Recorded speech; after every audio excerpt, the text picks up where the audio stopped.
સારું અને મસ્ત જીવન જીવવું હોય તો તમારું વેઇટ ઓછું હશે તો તમે ખરેખર જીવી શકશો. બધું જ મેં કરીને હવે ખૂબ જ થાકી ગઈ છું. આ પગલું ભર્યા પછી બિલકુલ એવું લાગતું જ નથી કે મેં ખોટો નિર્ણય લીધો છે. હું તો એની સામે જેટલા મળે ને એને ઘણા એવું છુપાવતા બેરિયાટિક કરાવ્યું, હું એવું બધું વિચારતી હું તો સામેથી જ બધાને કહું છું મેં બેરિયાટિક કરાવ્યું. કપડાં તો અત્યારે ગમે એ શોરૂમમાં જાઓ તો એમ કે ડબલ એક્સેલમાં તમે આવી ગયા. હતી હું 9XL. તમે બિલીવ તો કરો, 9XL માંથી ડબલ એક્સેલ આવે. આમ ઓપરેશન કર્યા પછી એ લોકો તમને આમ એક માની જેવી સંભાળ લે છે એમ.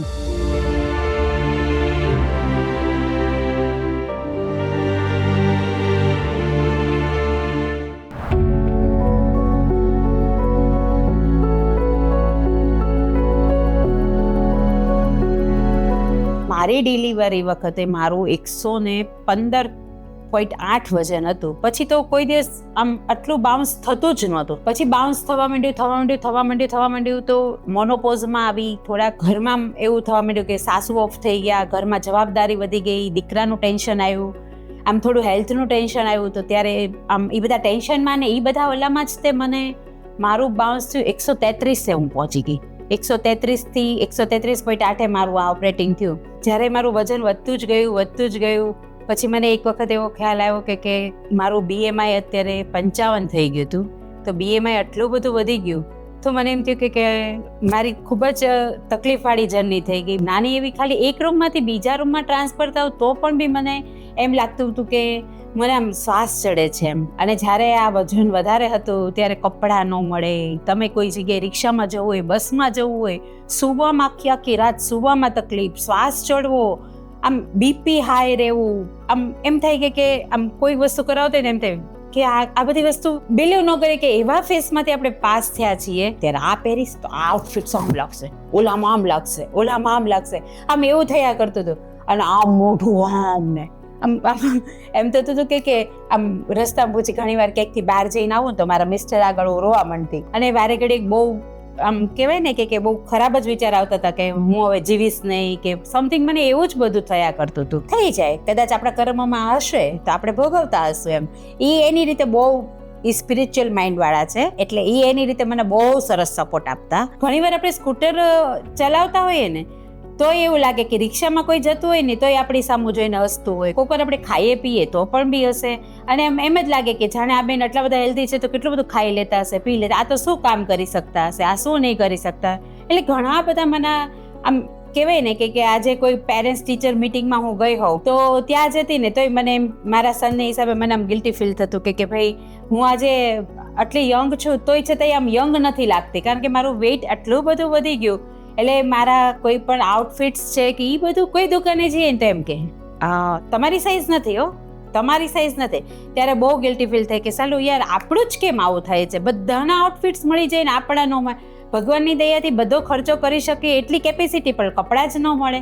અને કોઈ જગ્યાએ જઈએ તો આમ બધા જેવા લાગીએ, કોક આપણી એટલી બધી ગંદી કોમેન્ટ્સ કરતા હોય, એવા બધા ફેસીસમાંથી આપણે પાસ થયા હોય. કોઈ જગ્યાએ આપણને એવું ફીલ થાય કે આમ આપણી વાતો જ કરે છે કે નિંદા કરતા હોય આમ. એટલે એ બધા ફેસ પછી ઘરે આવીએ ત્યારે રોવું આવી જાય. જ્યારે આ જર્નીમાં હું નહોતી ત્યારે હું કેટલું ફેસ કરતી હતી. આજે મારા દીકરાનો કોઈ વર્ક કરવું હોય, કારવવું હોય, કોઈ જગ્યાએ જવું હોય તો આમ એમ થતું કે આમ બ્રીધિંગ આમ ફાસ્ટ થઈ જાય. હું કરી શકીશ, નહીં કરી શકું. અને BMI જ્યારે 55 આવ્યો ત્યારે જે ડિસિઝન લીધું કે હવે મારે ખરેખર આ વસ્તુ તો કરવી જ પડશે એમ. પછી કોઈના રેફરન્સથી હું અત્યારે બેરિયાટિક સર્જરી બાજુ ગઈ. અહીંયા આગળ જે લોકોએ બેરિયાટિક કરાવ્યું એના રેફરન્સ એને મળી. પહેલા દિવસે ગયા અને મારા બધા જ રિપોર્ટ કર્યા. બધા જ મારા રિપોર્ટ ઓલમોસ્ટ નોર્મલ હતા એમ. તો એમને સેકન્ડ ડે કીધું કે તમારું ઓપરેશન છે. ઓપરેશન કરાવી લીધું. 9:30 મને સાયકાટ્રિસ્ટને મળવા આવ્યા. પછી મારા ડાયટિશિયન છે હેતલબેન, એ મળવા આવ્યા. પછી અમારી સાથે જે બધું ડિસ્કશન કર્યું પછી અમે લોકોએ ઓપરેશન માટેનો નિર્ણય કર્યો. પણ એક કહું છું કે કોઈક વાર આવું આ એક ડિસિઝન જે હતું ઓપરેશન કરવા માટેનું સડનલી તો આવે નહીં. એની માટે હું જોઈન્ટ ફેમિલીમાં રહું છું.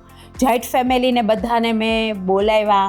મેં વાત કરી કે ભાઈ મારે આ બધા રીઝન છે, મારો એક જ દીકરો છે, મારે આવી રીતે છે. મને હવે થોડુંક એમ થાય છે કે હવે મેં ખૂબ બધા gym, yoga, walking, diet, Herbalife બધું જ મેં કરીને હવે ખૂબ જ થાકી ગઈ છું. એટલે હવે હું આ ડિસિઝન ઉપર જાઉં છું. ફેમિલીનો ખૂબ જ સપોર્ટ. હું એમ ન કહી શકું કે મારી ફેમિલી મને સપોર્ટ ન થાય. મારા મિસ્ટરનો ફૂલ સપોર્ટ, દીકરાનો ફૂલ સપોર્ટ કે ના, એકચ્યુઅલમાં હતું કેવું કે કરવાનું હતું મારા મિસ્ટરનું ઓપરેશન અને કરાવી લીધું મેં. સાચું કહું કે કેડી હોસ્પિટલમાં જ્યારે મેં આ વસ્તુ કરી ત્યારે હું ખરેખર મનીષ ખેતાન શું છે એ મને ખબર જ નહોતી. એનું ટીમ વર્ક બેસ્ટમાં બેસ્ટ. આજે એના ખાલી મને મારા BMI ને બધા મારા ટેસ્ટિંગ ની બધું જે કર્યું છે અને એ બધું કર્યા પછી જે મને એને કીધું કે તમે આ જર્નીમાં તમે હવે આગળ વધો કે તમને રિઝલ્ટ મળશે, 100% મળશે એમ. પછી જ્યારે એ બધી વસ્તુ હું કરવા માંડી ત્યારે મને ખરેખર ફીલ થયું. અને મેં તો ઓપરેશન થિયેટરમાં ફર્સ્ટ ટાઈમ મનીષભાઈને જોયા કે આજે એ હતા, પણ ખરેખર ઓપરેશન કર્યા પછી હું 6થા દિવસે સાવ ઊભી, સ્ટીચ રિમૂવ થઈ ગયા. અત્યારે મારું 50 કિલો વજન ઉતરી ગયું. પણ આમ જે હું અનુભવ છે ને એની કલ્પના નથી કરી શકતી. અને એઝ અ ટીમ વર્ક બેસ્ટમાં બેસ્ટ હોસ્પિટલનું કે આજે હું એવું નથી કે હું આજે બોલું છું તો એની માટે ખોટા વખાણ કરું છું કે એવું તો બધું બિલકુલ છે જ નહીં. મેં કીધું પણ એક છે કે દર 8 તારીખે મારું ઓપરેશન થયું. પહેલાં ડેઇલીના ફોન, પછી વીકલી ફોન, પછી મંથલી ફોન, પછી બધું કરતાં જ્યારે એને મહિનો, 2 મહિને, પછી 3 મહિને અને 8 તારીખ તો હું આકાશ પાતાળ એક થઈ જાઉં, હું ભૂલી જાઉં. પણ ત્યાંથી તો ફોન આવ્યા વિનાનો રહે જ નહીં. એમ કે 8મી તારીખે ત્યાંથી ફોન આવી જ જાય કે તૃપ્તિબેન શું છે, ડાયટ કેવું છે, તમારું કેવી છે, બધી દવાઓ બરાબર લ્યો છો, પ્રોટીન લ્યો છો, તમારા શું તમને બેનિફિટ છે, આ વખતે શું થયું. કોઈ પણ બી નાની એવી વસ્તુ હોય કે આપણે એમ થયું કે આજે મારે આ તકલીફ છે, ઇન્સ્ટન્ટલી આન્સર કે તમે હવે આ કરો તે કરો. કીધું હતું કે દર કલાકે તમારે આ લિક્વિડ લેવું, આ લેવું, તે લેવું, પણ બધું ફોલોઅપ જે એ લોકોએ કીધું નહીં બધું જ કર્યું છે એમ કે ફોલોઅપ કર્યું ને તો મને ખરેખર રિઝલ્ટ મળ્યું જ છે એમ. ફાયદા નુકસાન જોઈએ ને તો અત્યારે આખી મારી આમ લાઈફસ્ટાઈલ જ ચેન્જ થઈ ગઈ. આજે કપડાં પહેરવા હોય તો એટલા કપડાનો ગજબ શોખ કે ઇન્ડો વેસ્ટર્ન પહેરવું હોય, આ પહેરવું હોય તો આમ હવે એમ થાય કે હવે કપડાં થઈ ગયા એમ કે જૂના કપડાં તો ફિટિંગ કરાવીને થાકી ગયું. આ બધા કપડાં પહેરવાતા પહેલા આખો કબાટ જૂના કપડાનો ભરાઈ ગયો. હવે એમ થાય કે હવે પાછું મારે નવું બધું લેવું પડશે. ખબર નથી પડતી કે આ મારી માટે એક આખું એમ ચમત્કાર જ છે એમ. ત્યારે જે હું વિચાર કરું છું ને મારા ફ્લેટમાં આજુબાજુમાં મારી ફ્રેન્ડ સર્કલ, મારા ફેમિલી બધા એમ કે વાહ તમે તો બહુ પતલા થઈ ગયા. ત્યારે આમ અંદરથી એમ ફીલ થાય કે ના ભાઈ હું ક્યાં હતી, મારા જૂના ફોટા, ઓપરેશન વખતના ફોટા અને બધું જે જોઉં છું અને એ જોઈને પછી જ્યારે એમ થાય છે કે આ જો તેમ લાગે કે કેટલો આમ બિફોર આફ્ટર કેટલો ચેન્જ છે મારામાં, કેટલો ચેન્જ એમ. આ બધો ચેન્જ આવવા પાછળ આ ઓપરેશન પછીની જે તમે બધી જે કેર કરો છો, કેર પછીની જે તમારી મોટિવેશન જે તમને બધા કરે છે, તમારો બેકબોન જે કહેવાય કે હોસ્પિટલથી જે તમને બધું ફોલોઅપ લેવામાં આવે છે, જે એ લોકોની ટ્રીટમેન્ટ્સ છે, જે બધું છે ને ખરેખર આમ એક માની જેવી સંભાળ લે છે આપણી એમ કે બધી જ વસ્તુમાં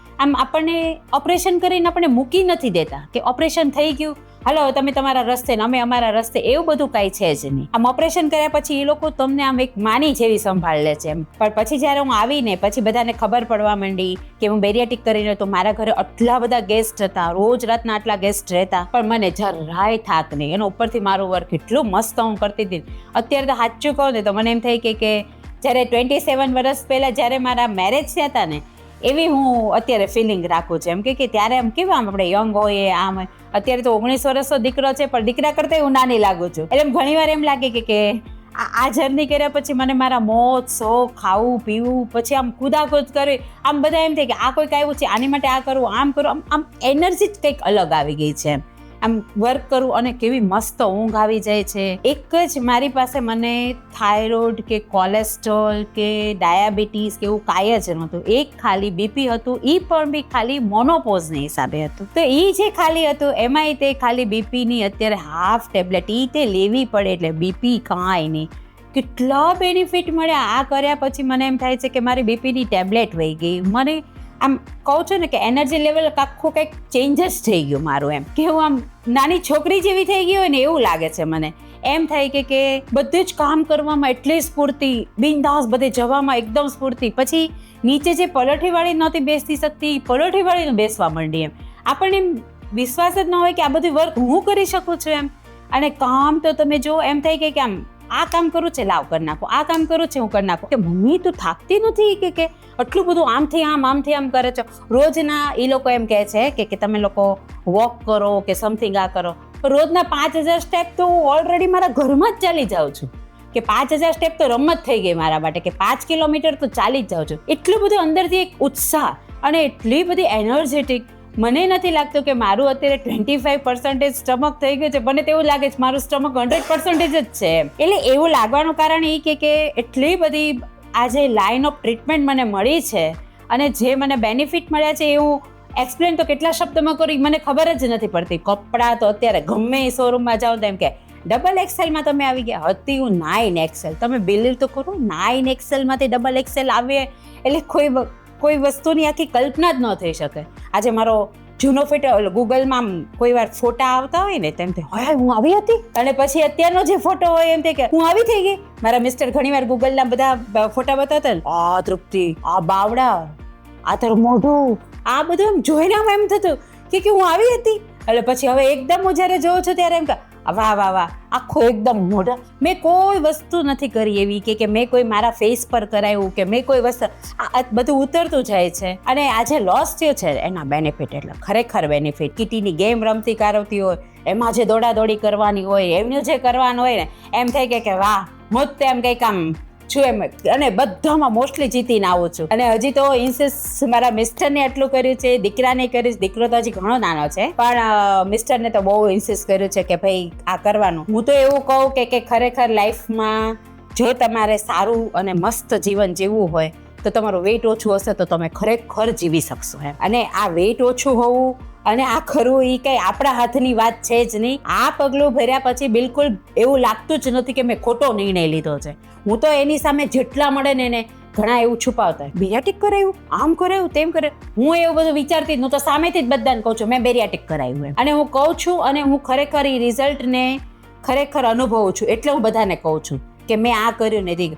પ્રોટીનનો ઇન્ટેક, આજે હું ઘણી વસ્તુ, આજે પ્રોટીન છે, વિટામિન્સ છે, મિનરલ્સ છે, અને ટીમ વર્ક બેસ્ટમાં બેસ્ટ. હું એવું નથી કહેતી કે તમે આ જ કરાવો ને આમ જ કરો, એટલે ત્યારે એમ થાય છે કે ના હો મારામાં ખરેખર બહુ ચેન્જ છે, એમ ખરેખર ચેન્જ છે. અને આ ચેન્જ લાવો જો મારા હાથમાં કોઈ શક્યતા નથી. જ્યારે બધા જ શસ્ત્રો મેં ઉપાડી લીધા અને એમાં હું થઈ ગઈ બંધ, પછીના જે આ શસ્ત્રો ઉઠાવ્યું અને આનો જે રિઝલ્ટ મળ્યો બેસ્ટમાં બેસ્ટ. ખરેખર આ એક મારી માટે તો બહુ ગોડ ગિફ્ટ જ છે. અને અત્યારના ફાયદામાં જોઉં ને તો મારું અત્યારે આ 2200 સ્ક્વેર ફીટનું ઘર છે.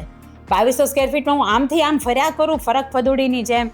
અત્યારે દીકરાનું કોઈ પણ બી વર્ક હોય, મિસ્ટરનું વર્ક હોય, બહારના કામ હોય, સ્કૂટર ચલાવવાનું હોય, કોઈ પણ બી વસ્તુ હોય, હું બિનદાસ કરી શકું છું. અને આમ ખરેખર ગ્રેસફુલ અને બધું ઈશ્વરની કૃપા. અને ખરેખર મને તો નવું જીવન જ મળ્યું છે. આ બેનિફિટ છે ને એ ખરેખર હું જ ફીલ કરી શકું. અને હું કદાચ આ બધું ગમે એટલું એક્સપ્લેન કરીશ ને તો એ વસ્તુ હું જે રિયલાઇઝ કરું છે ને હું તમને લોકોને નહીં કહી શકું કે આ શું છે એમ. પણ ખરેખર આ જર્ની પહેલાં, બિફોર અને આફ્ટર હું ખરેખર ખૂબ એટલે ખૂબ ખુશ છું. એટલી ખુશ છું કે અત્યારે એની માટે મારી પાસે શબ્દો જ નથી એમ. અને અત્યારે મારી હેલ્થ ખૂબ જ સરસ છે.